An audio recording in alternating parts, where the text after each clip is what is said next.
seems to me that the evil in this world knows no bounds. The hate that is filling the country from all sides of the political aisle. It's gone too far. Every day, I wake up to a new hate meme or a conspiracy about my involvement in my husband's murder.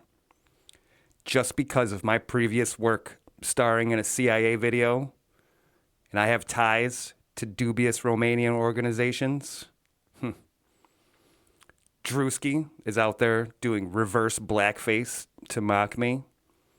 Candace Owens tracking my every move.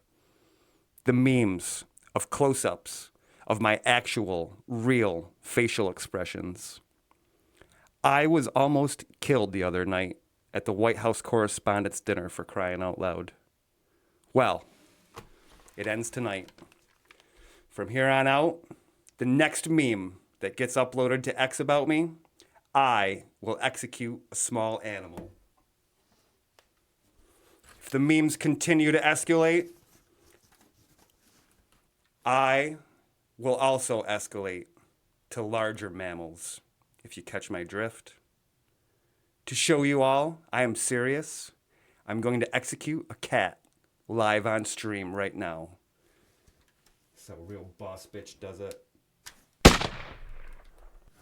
So no more hate memes.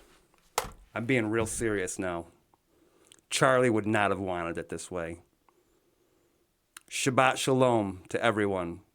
And hail President Trump and future President J.D. Vance. Maria, come clean up this fucking shit right now. It's a mess.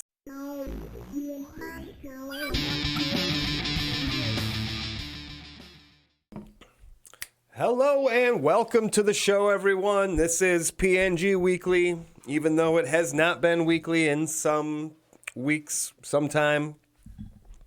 I do apologize, obviously, for that little informal show today that we're going to run through. I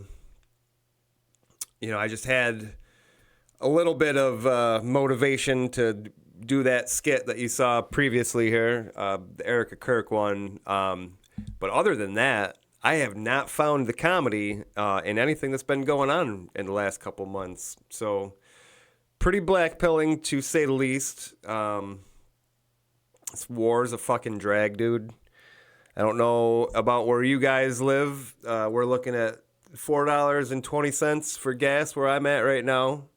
I only expect that to get worse over the weekend. Tomorrow's Friday, so that's going to be the market close for the weekend, and always something interesting fucking happens every Friday around 4:30, so I'm sure it'll spike again tomorrow. But nobody's having a good fucking time. It's very keeping up with the news for this long, for the past 10, 15 years. Fucking sucks, dude. It's depressing. It's blackpilling. Yeah, I don't know what to say. And I guess even before my dad died, he's been dead for 13 years maybe. So at this point, but before he died, at least I had a little bit of elder, just somebody older that I could kind of bounce stuff off of that I was like feeling and thinking about. Somebody who's at least experienced a little more life and politics and everything that I have, but I don't really have that anymore. So obviously everything I kind of get is gather online from best sources that you can, and you try to weed them out. But fucking shit, dude, it's been just brutal, depressing. So I haven't found much comedy, so haven't really felt to record something, but I thought that Erika thing was kind of funny, so I at least had that idea. We'll see in the coming weeks. I want to stream some kind of shows, but gosh, like everybody making videos and streaming and stuff is kind of echoing the same sentiments that, politics is just gay right now. It sucks. You really can't say... I think everybody kind of knows the solution, but that's just, it's like Voldemort. You're not allowed to say the solution out loud, so we can all just like think about it. But it just seems so hard. Yeah, and like with the kids, you worry about their future and stuff, and it just makes you scared a little bit, makes you sad. But anyway, so the reason that why we're here, baby, there's fuck that black pill. We got a little bit of hope. I found Greg Bovino over the past couple of days. That to be a little white pilling. I'm not gonna say completely absolved and put all your faith behind him, but he was pretty awesome in these past couple interviews. So we have let's see. We've all right got here. This is died suddenly.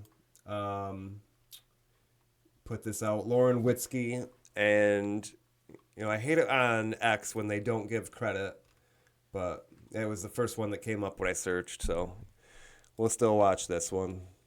Let's check it out. We've all got Greg Bovino. That we have. When I joined El Centro sector as the chief, I had my team, right, and I had to rely on my team. No doubt, you can't do it yourself. Your camera crews and your team, you have to rely on your team. Same with the Border Patrol, same with the president. He has a team to rely on. Can't do it all himself. And, I think that some of the team may not have the fortitude that President Trump does. Trump's the best deporter that I've ever worked for. Right. Some said that Hussein Obama deported more people. Remember, that's a misnomer because he counted Border Patrol apprehension numbers right at the border and said, oh, see, we caught several million that year. So let's don't give him too much credit for that. But Trump's the best I ever worked for. We started off the very best. So look, we went you to can Los see Angeles with all the cold feet that absolutely Trump has, and him saying that Trump's the best, how sad that is. So I think probably my whole life that I've been alive, Ronald Reagan on up, that this has been a problem. And probably before that too, right? Who knows? But it's just crazy how little in Los they Angeles. care Absolutely about the American Same people. thing with Chicago. Then Charlotte. Let me tell you what, Charlotte was off the hook, folks. Really? Our highest one-day apprehension rate was Charlotte, North Carolina. That place was off the hook. And, I felt that I could tell. I lived in Raleigh for a little bit, like 2007, 8-ish. And I was down there for like 7 years. Yeah, Raleigh was getting bad back then. So I can only imagine what North Carolina is experiencing now. Fuck it, up here, it's bad. Like President Trump. Notice I didn't say it's crazy. Any of his other team there. President Trump was behind Feel us. for America. It's got to be bad everywhere. I heard from Secretary Noem, Mr. Lewandowski, hey, President likes what you're doing. Nice. Doing a good job. So that let me know. But, everybody's got their team they're working for. And, I think that sometimes cold feet, whether that's polling numbers or whatever, can come into play. And that's too bad because, again, this is for America. I don't give a damn about the polling numbers. Yeah. I think he's being pretty charitable of Trump. This is what we voted for. We voted for I don't mass deportation. Exactly. I don't go into cities Trump to arrest illegal aliens based on polling wants numbers. the I do that as mass a Border Patrol deportations chief. that are And required those Border Patrol to agents, keep America intact. Those are some of the greatest patriots I've ever worked alongside. I should never have been able to do that, especially at my age. I'm old. I'm a dinosaur. They even called me oil in the ground. I wasn't even a fossil. They say, sir, you're oil in the ground. But you know what? When you're standing shoulder to shoulder with those folks that did that, again, some of them were there for a year and were up against that for an entire year. They were fully committed. There was no backing down whatsoever from those Border Patrol agents. That motivated me. Nice. And you know what? I think that motivated President Trump to some extent. I know it motivated Kristi Noem and some of the others. So, his crew there, maybe they need to get out in the fight with us and experience just what that's like, and maybe that would motivate them also. Yeah. We've all got. So I recommend everybody. You can go on Twitter. I'm sure it's probably on YouTube too, but go on Twitter. Look for "Died Suddenly." You can watch the whole interview. with Mr. Bovino right there. The other one I watched here was with this guy, Border Hawk. And this is also U.S. very Border good. Patrol using a forklift to raise the barbed wire that Texas had erected along the Rio in order to allow a large group to come across. I'm sure you've seen that footage. You might have seen it at the time. What was your reaction to that? That had to make you sick. There's your direct orders from the Biden administration in action. There's your proof that illegal action was taking place that made America a much less safe place, an unsafe place. Look at what we're dealing with now. There is your evidence right there of those direct orders given for throughput and decompression. That is throughput and decompression in action right there. A treasonous act against America. When you talk about raising the barbed wire or the concertina wire and then throughput and decompression, a treasonous act against the United States. So I like that he's talking like this and using language like this. He's coming out and speaking out. And like I said, I think he's kind of like pussyfooting around Trump a little bit. And he's, obviously Biden deserves, they all do. But, Biden let in a lot under his administration. So it deserves a lot of blame. But I think he's saying so many good things. It's just a little, all right. But yeah, this is a very good interview also at Border Hawk News. Yeah, both really good. Yeah, Greg Bovino, man, he is pretty fucking cool. I felt a little bit better. I'm not gonna, like I said, I have not swallowed a white pill, but I felt like if there's guys like this that are out here talking about the issue, he's saying real numbers, which is like scary, 100 million. He said a bunch of funny things. Like he's following kind of like everybody. If you I guess if you catch him in a good mood and say something cool, he'll follow you, even if you only have like 40 followers. So that leaves hope for some of us, right? He got in trouble for saying shalom to like some Jewish member of the administration or somebody. So that, one of us maybe. I don't know. He thinks, or I think rather, that he's a nice addition to the Twitter space, at least for now. You got to take this shit day by day. There's a lot out there that you can get upset over. And you do, I think like Nick said something like this on a show last night, but yeah, you got to live, right? There's a lot of good in life still.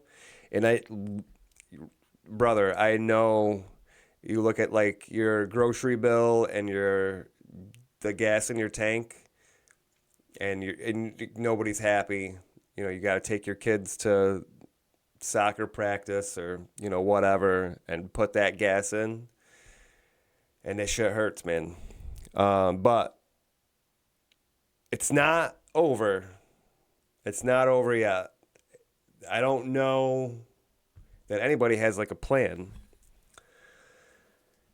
But it's not over yet. Don't throw the towel in.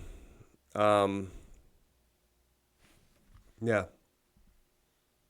All right. So I think that's probably it. I don't know if I want to cover much else tonight. Hasn't been that much going on, like everybody with the ballroom, the freaking shooting, like yawn, honestly. It's like, fuck, everything is fake and fucking gay. It's so obnoxious. And you just still got to go to fucking work every day. So that might be the most obnoxious part. And this fucking gas, dude. Holy shit, man. It's so fucking expensive. I think I saw somebody was hitting like 480 or 460. It was up there somewhere in that range. So maybe the Midwest. It's outrageous. All right, I'm gonna keep trying. You all keep trying. All right. I'm gonna try to keep some regular shows coming out. Try to get the comedy back in here. All right, so we can laugh a little bit. Because it's without laughing, God, it fucking sucks. So, all right, we'll see you next time. Peace. Do you wonder how comfortable you'll be living in the nuclear apocalypse? Do you worry that some peasant will take a huge steaming dump in the air vent of your bunker? Do you have fears roving bands of mercenaries will convince your armed guards to form a mutiny, and thus feeding you to the proverbial wolves while cannibalizing all your wealth and riches? Well, come on down to Bob's Bunker Warehouse, where we have thought of all possible outcomes to keep you safe. Wild animals? No problem. Roving hordes of plebeians? Pfft, who cares? Traitorous employees? Not a chance. None of these are a concern for our superior AI-powered systems.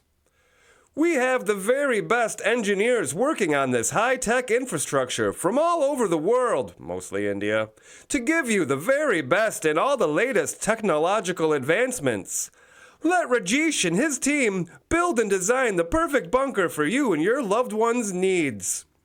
So come on down to Bob's Bunker Warehouse, where all the workers who built the bunker and know the secret locations have things they love and families they care about.